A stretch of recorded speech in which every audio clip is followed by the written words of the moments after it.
Assalamualaikum warahmatullahi wabarakatuh. Halo anak-anakku yang hebat, apa kabar semua? Semoga dalam keadaan sehat walafiat. Nah, berjumpa lagi dengan saya, Ibu Lia Rizky, dalam mata pelajaran Bahasa Indonesia. Selamat datang di channel YouTube Lia Rizky YTV.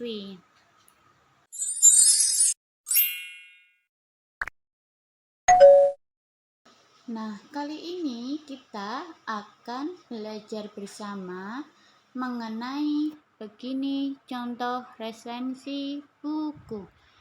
Nah, saya akan mengulas contoh resensi buku beserta strukturnya. Silakan disimak sampai video ini berakhir ya. Judul resensinya Berlayar dengan Perahu Kertas, sesuai dengan novelnya Perahu Kertas yang berada di sebelah kanan atas. Nah, identitas buku meliputi judul buku Perahu Kertas, penulis D. Lestari, penerbit Bentang Pustaka, cetakan pertama bulan Agustus tahun 2009, tahun terbit 2010, jumlah halaman 12 dan 444 halaman, harga 69.000, ISBN 978-979-1227780. Struktur pengenalan buku. Buku ini menceritakan tentang dua orang remaja yang sama-sama mengejar mimpinya, tetapi juga dengan semua halangannya. Kisah dibuka di Amsterdam, di mana Kenan terpaksa harus pulang ke Indonesia karena harus kuliah di sana. Kenan tidak ingin pulang, dia ingin terus berada di Belanda dan belajar melukis dengan seniman-seniman jalanan di sana. Melukis adalah hidup Kenan, dan bagi Kenan, melukis bisa jadi masa depannya. Berikutnya, dia sangat berharap bahwa selepas SMA di Belanda, dia bisa tetap tinggal menemani Oma dan belajar melukis. Sayang, keputusan ayahnya sudah bulat. Kenan harus pulang dan kuliah di Fakultas Ekonomi untuk meneruskan bisnis keluarga. Meskipun berat, Kenan menerima keputusan itu. Dia pulang, ikut seleksi masuk Universitas Negeri dan kuliah di Bandung. Kenan menghadapi nasib itu dengan merana di kamarnya, menanti masa masuk kuliah sambil menatap peralatan lukisnya yang entah bagaimana nasib ke depannya. Masih pengenalan buku? Di sisi lain, Kuki dengan sifat bebas juga menyimpan mimpi sebagai penulis dongeng anak. Dua mimpi yang masih utopis bagi orang-orang yang hidup di Indonesia. Lazim diketahui bahwa di Indonesia profesi yang menjamin itu adalah PNS dan lain-lain.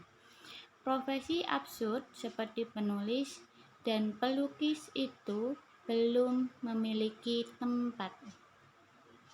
Masih pengenalan buku? Inilah yang harus dihadapi Kuki dan Kenan. Mereka bertemu sebagai dua orang yang berjuang untuk mimpi, sekaligus juga untuk cinta yang telah bersemi di hati keduanya. Tapi, seperti biasa, penulis enggak akan membiarkan Kuki dan Kenan bersatu begitu saja. Masih ada banyak masalah yang harus mereka selesaikan, dimulai dari rasa putus asa. Kenan begitu tahu jika Kuki sudah memiliki pacar, dan rasa patah hati Kuki melihat Kenan dijodohkan dengan Wanda, oleh Noni dan Eko. Struktur yang berikutnya yaitu sinopsis. Kenan yang mengetahui bahwa Kuki telah memiliki pacar tentu saja merasa patah hati, tetapi itu enggak membuat persahabatan di antara mereka berdua hancur. Noni dan Eko, sepasang manusia yang masih satu geng dengan Kuki dan Kenan, justru berinisiatif untuk menjodohkan Kenan dengan Wanda. Masih sinopsis. Mereka menilai Wanda cocok untuk Kenan sebab Wanda adalah seorang kurator muda. Kenan tidak memiliki perasaan apapun dengan Wanda, hanya saja dia merasa cocok dengan gadis itu karena kesukaannya pada seni. Wanda yang berhasil memasukkan Kenan ke pameran. Wanda pula yang membeli lukisan Kenan dan memberi pemuda itu kepercayaan diri untuk hidup dari melukis. Kenan memutuskan untuk drop out. Masih sinopsis. Sebenarnya perjuangan mimpi Kenan inilah yang menjadi plot utama dan mempengaruhi jalan cerita Perahu Kertas secara keseluruhan. Kenan yang berjuang menjadi pelukis sukses mempengaruhi hubungannya dengan Kuki, mempengaruhi hubungan Kuki dengan Noni, bahkan memberi pengaruh pada hubungan Kuki dengan Josh. Hanya saja, Kenan tidak menyadari efek yang telah dibuat dalam hidup Kuki. Dia justru tenggelam dalam rasa frustasi karena ternyata anggapan bahwa mimpinya telah dekat hanya hasil manipulasi Wanda yang ingin mendapatkan Kenan semata. Masih di sinopsis. Hingga akhirnya hubungan yang telah retak itu mengantarkan Kenan ke Bali dan Kuki lulus kuliah lebih cepat. Di Bali, Kenan bertemu Luhde dan merasa bahwa Luhde adalah orang yang ia cari. Sementara Kuki bertemu dengan Remy, pangeran di dunia nyata yang menyita perhatiannya. Nah, struktur berikutnya yaitu keunggulan buku.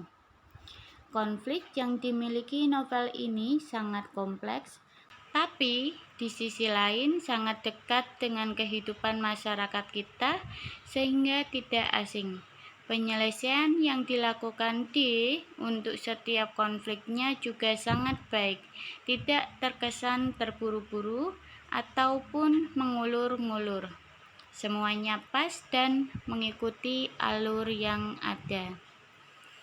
Dinamika sosial yang korelasinya dengan kehidupan nyata membuat novel ini cepat nyambung dengan banyak kalangan. Meskipun temanya tampak biasa-biasa saja, tetapi konflik pendukung dan premis yang dibuat terlalu unik untuk diabaikan. Masih keunggulan buku, juga menceritakan semua hal yang terjadi dalam Perahu Kertas dengan bahasa yang luas, mengalir dan ringan. Jadi, meskipun temanya cukup kompleks, tidak membuat orang lain merasa keberatan untuk membaca novel ini sampai selesai. Kekurangan buku. Jika ingin mencari kekurangan pada novel ini, maka sangat mungkin bahwa kekurangannya adalah terlalu banyak setting tempat yang dipakai. Setting yang terlalu banyak ini berpotensi membuat pembaca kebingungan membayangkan alur ceritanya. Struktur yang terakhir yaitu penutup. Karakter dan alur yang dituliskan pada perahu kertas benar-benar membuat kagum, ringan tetapi padat konflik, membuat para pembaca terhanyut ke dalam cerita dan berakhir dengan terbawa perasaan. Di sisi lain, karakter yang kuat membuat perahu kertas sebagai bahan bacaan remaja terbaik di masanya. Perahu kertas mampu menjangkau semua kalangan dan sangat direkomendasikan sebagai bacaan ringan untuk kalian semua si pecinta baca. Terima kasih. Nah, itu merupakan contoh dari resensi buku beserta strukturnya. Sampai jumpa di pertemuan selanjutnya tentang materi yang akan datang. Tetap hati-hati dan waspada. Selamat belajar. Wabillahi taufik wal hidayah. Wassalamualaikum warahmatullahi wabarakatuh.